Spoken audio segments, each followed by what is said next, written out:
Latest எபிசோடுகளை விளம்பரங்களே இல்லாமல் காணுங்கள். Madam,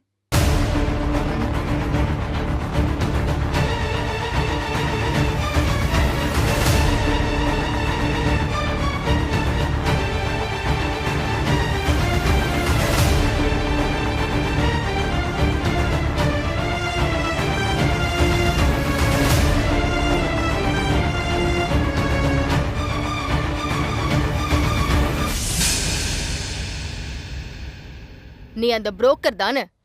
ஆமா மேடம். அன்னைக்கு சந்தோஷ் சாரை வச்சு பணம் பறிக்கலாம்னு நினைச்சு தான் வீட்டுக்கு வந்தேன். இப்போ ஒரு உண்மையை சொல்றதுக்கு தான் வந்திருக்கேன் மேடம். ரவி, ஏன் வெளியே நிக்க வச்சு பேசிட்டு இருக்க? அவரை உள்ள கூப்பிட்டு பேசுமா.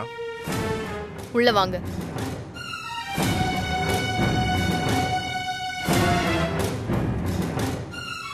யார் சார் நீங்க? உங்களுக்கு மாப்பிளைக்கு என்ன சம்பந்தம்? சார், என் பேர் சிவா. நான் ஒரு பெரிய ஃபர்டிலிட்டி சென்டரில் பிஆர்ஓவா இருக்கேன். எங்கள் வேலையை இல்லீகலாக குழந்தை பெற்றுக்கிறதுக்கு ஆப்ஷன் ஏற்படுத்தி தர்றது தான். செமன் ஓவரிலாம் ஹெல்த்தியாக இருக்கிறவங்க கிட்ட இருந்து அதை கலெக்ட் பண்ணி அதை வச்சு அதிகமாக குழந்தையே இல்லாதவங்க கிட்ட அதிக பணத்துக்கு அதை விற்கிறது தான். இதுதான் இன்னைக்கு மெடிக்கல் ஃபீல்டில் நடக்கிற பெரிய ஸ்கேம். இப்படி பாவம் பண்ணி சம்பாதிக்கிறது போதாதுன்னு அந்த ஆதிரா கூட சேர்ந்து பணத்துக்கு ஆசைப்பட்டு சந்தோஷ் சாருக்கு பெரிய துரோகம் பண்ணிட்டேன்.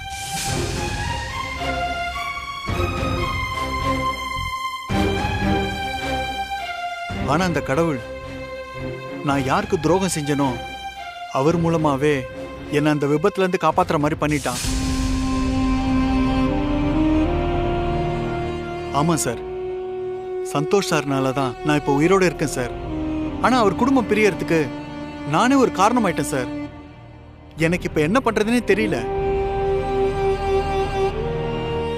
மேடம், சந்தோஷ் சாருக்கு தெரியாம அவருடைய உயிரணுவை எடுத்தது உண்மைதான். ஆதிரா கொடுத்த பணத்துக்காக நான் தான் அதை செஞ்சேன். பாவம், அவருக்கு எதுவுமே தெரியாது. இதுக்காக நீங்க அவரை வெறுத்துறாதீங்க மேடம்.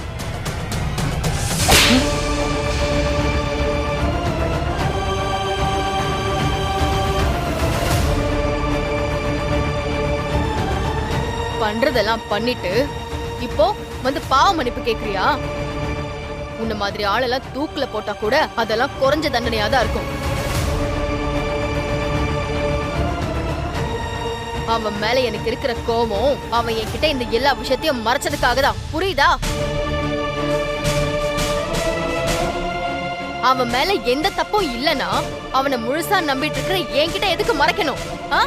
அவன் மட்டும் இந்த விஷயத்தை என்கிட்ட சொல்லியிருந்தா நானே ஒரு சொல்யூஷன் சொல்லியிருப்பேன்.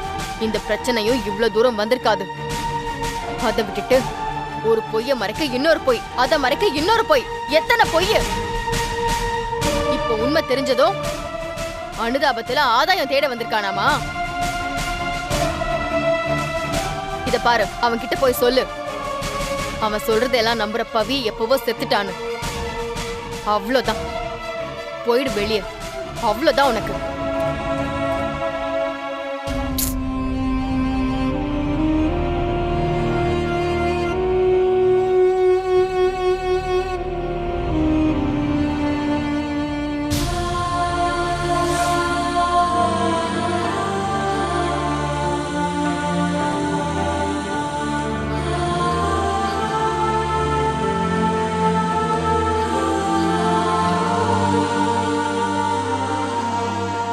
Sir, sorry sir. நான் எவ்வளவோ சொல்லியும் மேடம் பிடிவாதமா இருக்காங்க. அவங்கள கன்வின்ஸ் பண்ணவே முடியல. இன்னைக்கு நான் உயிரோட இருக்கேன்னா அதுக்கு நீங்க தான் சார் காரணம். ஆனா இன்னைக்கு உங்க குடும்பம் பிரிய நானும் ஒரு காரணமா இருக்கேன்னு நினைச்சா ரொம்ப மனசுக்கு கஷ்டமா இருக்கு சார். எல்லாமே என்னோட விதி. நான் பொய் சொல்லும்போது எல்லாருமே என்னை நல்லா நம்பினாங்க. ஆனா உண்மையை சொல்லும்போது யாருமே என்னை நம்ப மாட்டேங்கிறாங்க. ஒன்று மட்டும் ரொம்ப நல்லா தெரியுது, இங்க உண்மையா இருக்கிறத விட பொய்யா இருக்கிறது தான் கரெக்ட். அப்படிலாம் இல்லை சார். தப்பானவங்களுக்கு கிடைக்கிற புகழ் மரியாதை கொஞ்ச நாள் தான். இப்ப என்னையே எடுத்துக்கங்க. நான் அயோக்கியத்தனம் பண்ணும்போது பாக்கெட் நிறைய பணம் இருக்கும். ஆனா எப்போ மாட்டோன்னு ஒரு பயத்தோட தான் இருப்பேன். ஆனா இப்போ பழைய மாதிரி பையில காசும் இல்லை. ஆனா எந்த பயமும் இல்லாம நிம்மதியா இருக்கேன். இப்போ நீங்க இந்த உண்மையை சொல்ற வரைக்கும் ஒரு பயத்தோட இருந்திருப்பீங்க. உண்மையை சொன்னதும் பிரச்சனையா இருக்கு. ஆனா உங்க மனசுல இருக்கிற பாரம் குறைஞ்சிருக்குல்ல. ஆனா ஒண்ணு சார், மேடம் உங்களை வெறுக்கிறதா நினைச்சுதான் இப்படி எல்லாம் பண்றாங்க. ஆனா உங்க பேச பேசதான் தெரியுது உங்க மேல வச்சிருக்கிற அதீத அன்புனாலதான் இப்படி எல்லாம் நடந்துக்கிறாங்கன்னு. ஆமா சார், அந்த கோவம்லாம் பனிமலை மாதிரி சார். அது எவ்வளவு பெருசா இருந்தாலும் ஒரு சின்ன சூரிய ஒளி பட்டதும் உருகி ஓடிடும். நீங்க பார்த்துட்டே இருங்க, கூடி சீக்கிரம் அவங்களா உங்களை புரிஞ்சுக்கிட்டு உங்க கூட வருவாங்க. பார்த்தல, என்னமோ அவனுக்கு சப்போர்ட் பண்ணி பேசுன. மாட்டினதும் ஒருத்தர் விட்டு கொடுக்காம எப்படி வராங்க பார்த்தல. முதல்ல அத்தை, இப்போ இவன். இப்ப கூட நீதான் போய் தப்பா நினைச்சிட்டு இருக்க. அவன் உண்மையாவே திருந்தி உன் வாழ்க்கை மேல இருக்க அக்கறையில தான் வந்திருக்கான். ஆமாடா, குடும்பத்துல இருக்கிற நீங்களா என் மேல பயங்கர அக்கறை காமிச்சிட்டீங்க பாரு. பத்தாதுக்கு இவன் வேற வந்து அக்கறை காட்டணுமா தனியா? போடா. நான் என்ன சொல்ல வரேன்னா, போதும்டா.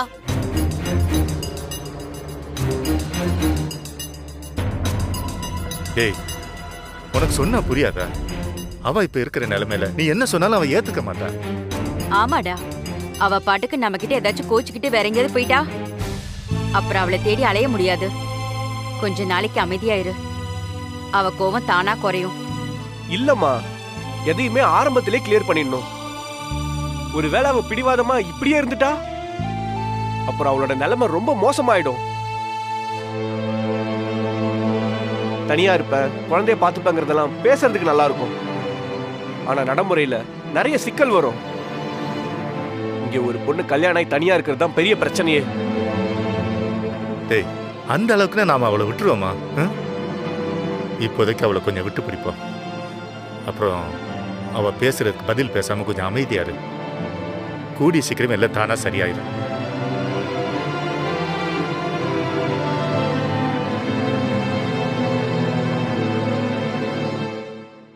நம்பிக்கையோட இருங்க சார், கடவுள் இருக்கான். நான் வரேன் சார்.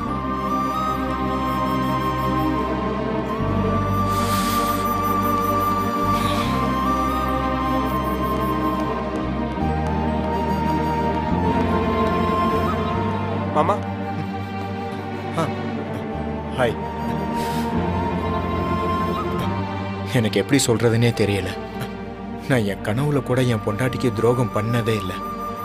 எனக்கு தெரியும் மாமா, சந்தர்ப்ப சூழ்நிலை உங்களுக்கு எதிராக இருக்கிறதால பவி உங்களை தப்பா நினைச்சுக்கிட்டு இருக்கா.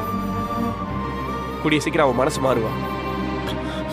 இந்த மாதிரி நேரத்துல எமோஷனலா யோசிக்காம என் பக்கத்துல இருக்க நியாயத்தை புரிஞ்சுக்கிறதுக்கு ஒரு பெரிய மனசு வேணும்டா மச்சான். தேங்க்ஸ்.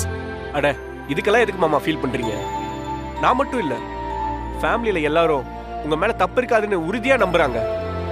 இந்த விஷயத்துல நாங்கெல்லாம் உங்க கூட தான் இருப்போம். You don't worry.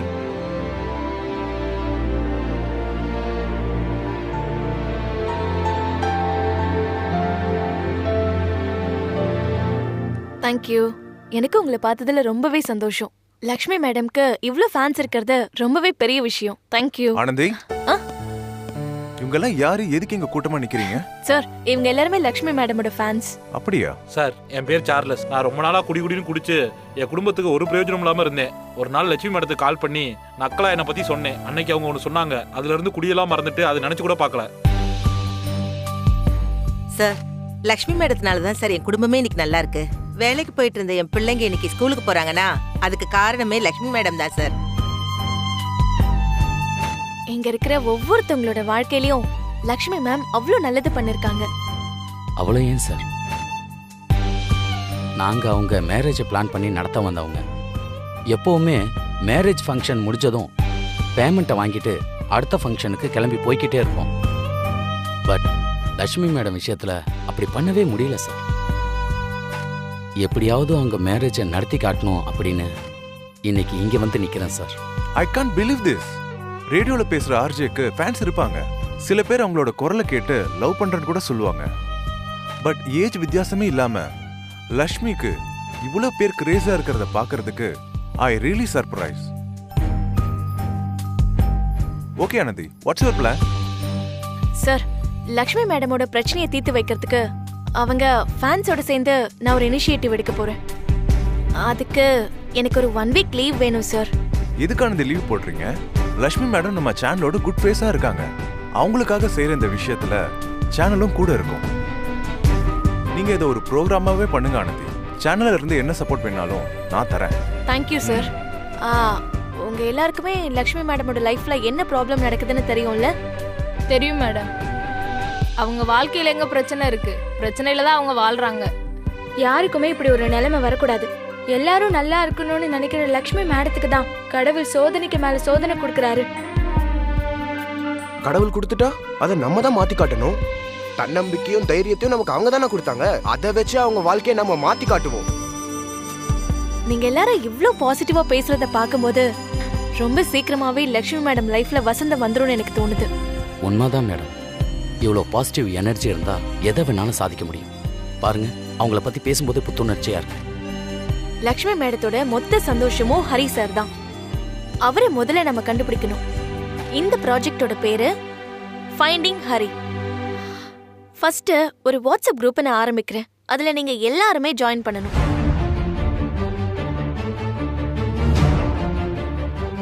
நமக்கு நம்ம எஃப்எம் வேற சப்போர்ட்டா இருக்கிறதுனால இதை விட ஒரு பெரிய பிளஸ் வேற எதுவும் இல்ல.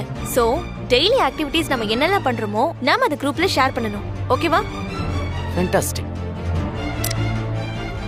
இங்க இருக்கிறவங்க ஆளுக்கு ஒரு ஏரியாவை எடுத்துக்கிட்டு ஹரி சாரை தேடுவோம். ஒருத்தர் தேடின ஏரியாவை இன்னொருத்தங்க தேடாம இருக்கிறதுக்கு குரூப்ல அந்த ஏரியா கம்ப்ளீட்னு போடுங்க.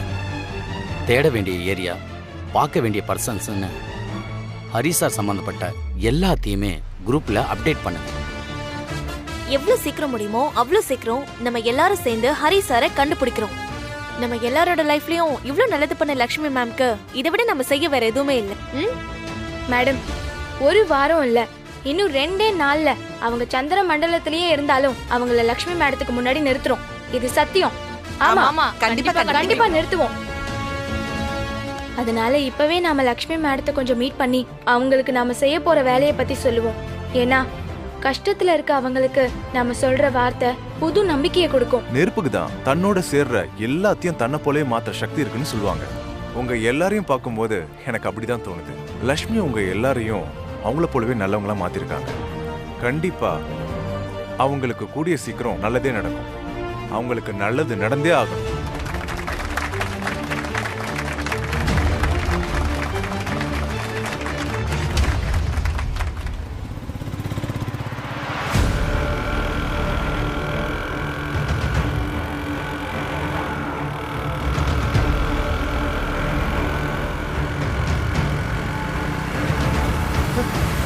ஹரி சார், ஹரி சார், நான் பார்த்தது ஹரி சார் தானா? அவரே தான்.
ஏய் சந்தோஷ், ஹரி சார், ஐயோ, ஏய் சந்தோஷ், எப்படி விழுந்துட்டியப்பா? எழுந்திருப்பா, பத்திரம், மெதுவா எழுந்திருப்பா, பாத்துப்பா, ஒன்னா இருக்காது, எழுந்து வா. அப்படியே ஆஸ்பத்திரிக்கு போயிடலாம், வா. ஒண்ணு இல்லப்பா, மெதுவா, பாத்துப்பா. டேய் என்னடா டேய் சந்தோஷ் சந்தோஷ் என்னடா தாத்தா ஒண்ணு இல்ல தாத்தா சார் ஒண்ணு இல்ல சார் பதறாதீங்க தாத்தா பயப்படாதீங்க ஐயா இவரு பேருனா கொஞ்சம் பார்த்து வந்திருக்கலாம்ல இந்த தம்பி ஒண்ணு கிடக்கு ஒண்ணு ஆயிருந்துச்சுன்னா என்ன ஆயிருந்திருக்கும் பார்த்து ஆஸ்பத்திரி கூட்டிட்டு போங்க அடிபட்டு பார்த்து கூட்டிட்டு போங்க சார் ஏன்டா இப்படி எல்லாம் பண்ணிட்டு இருக்க இல்ல தாத்தா ஐயோ தாத்தா நான் சொல்றத கேளுங்க. நம்மளோட ஹரிசார பார்த்த இது இந்த பக்கம் தான் போனாரு. அதுதான் அவரை பிடிக்கிறதுக்காக அவசரத்துல போனேன், கார் இடையில வந்துருச்சு. டேய் அவனை கண்டுபிடிக்கிறது அவசியம்தான். அதுக்காக இப்படியாடா சாப்பிடாம தூங்காம பித்து பிடிச்ச மாதிரி அலையிறியடா. டேய் உங்க அம்மா என்னடான்னா எந்த நேரமும் புல்ல போனதை நினைச்சு நிம்மதி இல்லாம இருக்கா. பவி ஒரு பக்கம் கோச்சிட்டு போயிட்டா, நீ இப்படி இருந்தா எப்படிடா? என்ன வேற என்ன பண்ண சொல்றீங்க தாத்தா? நான் பண்ண ஒரு சின்ன தப்பு இப்ப என் குடும்பத்தையே சிதைச்சிருக்கு. அம்மாவும் பவியும் என்னன்னா என்னை வெறுத்து ஒதுக்கிட்டாங்க. தாத்தா ஏதோ ஹரிசார கண்டுபிடிச்சு அம்மாவோட சேர்த்து வச்சாலாவது நான் பண்ண தப்புக்கு சின்ன ஒரு பிராயச்சித்தம் கிடைக்கும்னு நினைக்கிறேன். அதனாலதான் தாத்தா இப்படி தேடி அலைஞ்சுகிட்டு இருக்கேன். கொஞ்ச நாளைக்கு முன்னாடி வரைக்கும் நீங்க கஷ்டப்படுறதெல்லாம் நான் சந்தோஷமா பாத்துக்கிட்டு இருந்தேன். ஆனா இப்போ நீங்க எல்லாம் நல்லா இருக்கணும்னு என் மனசார நினைக்கிறேன்டா. இப்போ நீங்க ஆளுக்கு ஒரு பக்கம் போய் கஷ்டப்படுறீங்களே, என்னால தாங்கவே முடியலடா. அடிபட்டிருக்கேன், ஹாஸ்பிட்டல் போலாம் தாத்தா. அப்புறம் அரிய தேடிக்கலாம் வாடா. தாத்தா நான் சொல்றத கேளுங்க தாத்தா. இதெல்லாம் ஒரு அடியே கிடையாது. என் மனசுல இருக்கிறதா அதை விட பெரிய அடி. நான் பாத்துக்கிறேன் தாத்தா. இங்கேயாதான் அந்த ஹரிசார் இருப்பாரு. அவரை எப்படியாவது தேடி கண்டுபிடிச்சாதான் வருவேன். தாத்தா நீங்க போங்க. தாத்தா நீங்க போங்க. தாத்தா நான் சொல்றத கேளுங்க, போங்க.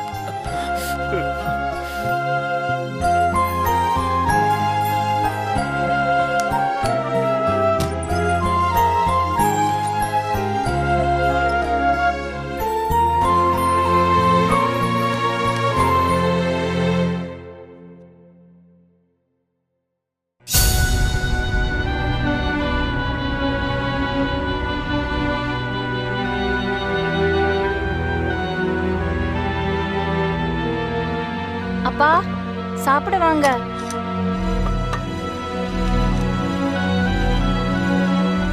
மருந்து சாப்பிடணும், சீக்கிரமா வாங்க.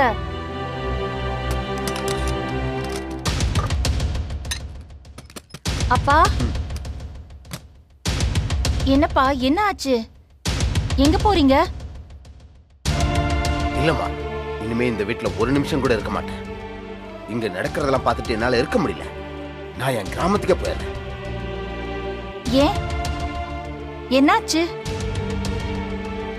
அப்பா இங்க இருக்கிற பிரச்சனை பத்தாதுன்னு நீங்க வேற ஏன் இப்படி பண்ணிட்டு இருக்கீங்க? போங்கப்பா உள்ள வந்து சாப்பிடுங்க வாங்க. நான் தான் உன்னை கஷ்டப்படுத்துறேனா லட்சுமி? நீ தான் எங்க எல்லாரையும் புரிஞ்சுக்காம கஷ்டப்படுத்திட்டு இருக்க. ஆமா, இது என்ன நம்ம வீடாவா இருக்கு? சத்திர சாவடி மாதிரி யாரு எப்ப வரோம் எப்ப போறோம்னு யாருக்குமே தெரியல. நம்ம 3 பேரும் இந்த வீட்டுல தானே இருக்கோம். எப்பயாவது ஒன்னா உட்காந்து சாப்பிட்டுருக்கமா? நீயே சொல்லு. சந்தோஷ் பண்ணது தப்புதாம்மா, நான் ஒத்துக்கிறேன்.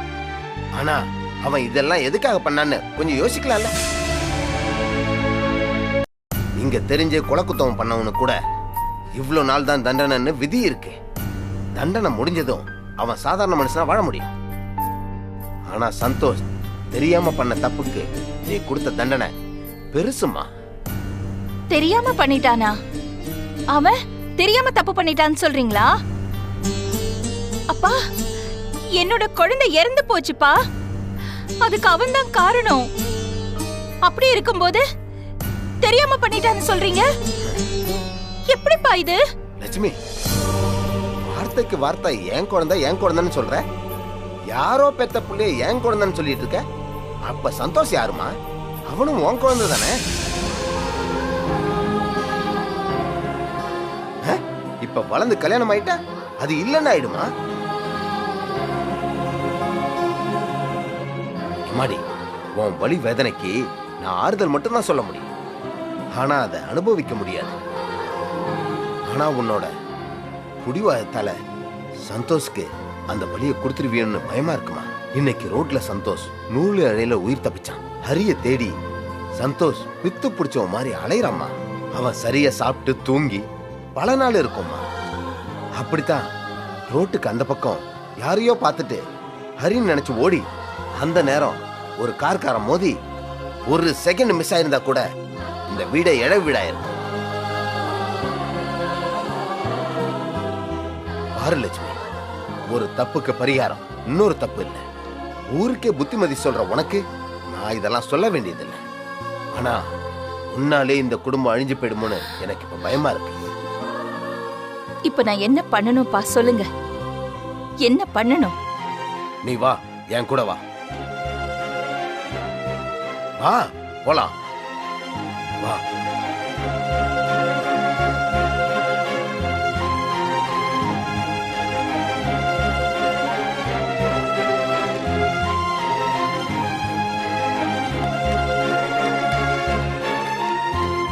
அங்க பாரு லட்சுமி,